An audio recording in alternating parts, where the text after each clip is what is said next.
Hey everyone, welcome back to the channel.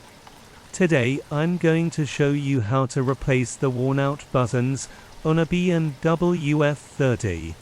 Over time, these buttons can start peeling and looking bad. But don't worry, I've got an easy and affordable solution for you. I ordered a full set of replacement buttons from AliExpress for just around €50. And today, I'll show you step by step how to install them. Let's get started. Step 1: Preparation. Before we begin, let's be careful. These buttons are delicate, and we don't want to damage anything around them. I highly recommend using plastic pry tools instead of metal ones to avoid scratches. Also, make sure the car is off before starting. Take your time, and let's do this properly. Step 2: Removing the old buttons. Gently insert the pry tool under the edge of the button.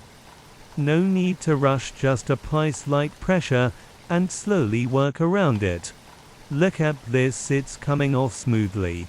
Be patient, and if a button is stuck, try wiggling it lightly instead of forcing it. You don't want to break anything. Step 3: Cleaning the area.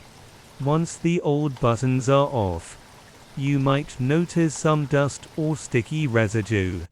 Grab a microfiber cloth and gently clean the surface. This will help the new buttons stick properly and make everything look fresh and clean. Step 4: Installing the new buttons. Now, let's install the new buttons. Make sure to align them properly before pressing them into place. You should hear a small click when they fit perfectly.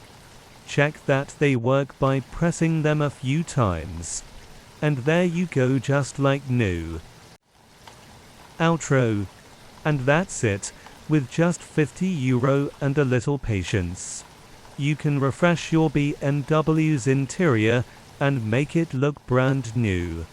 If you enjoyed this video, don't forget to like and subscribe for more car tips and DIY guides. Thanks for watching, and see you next time.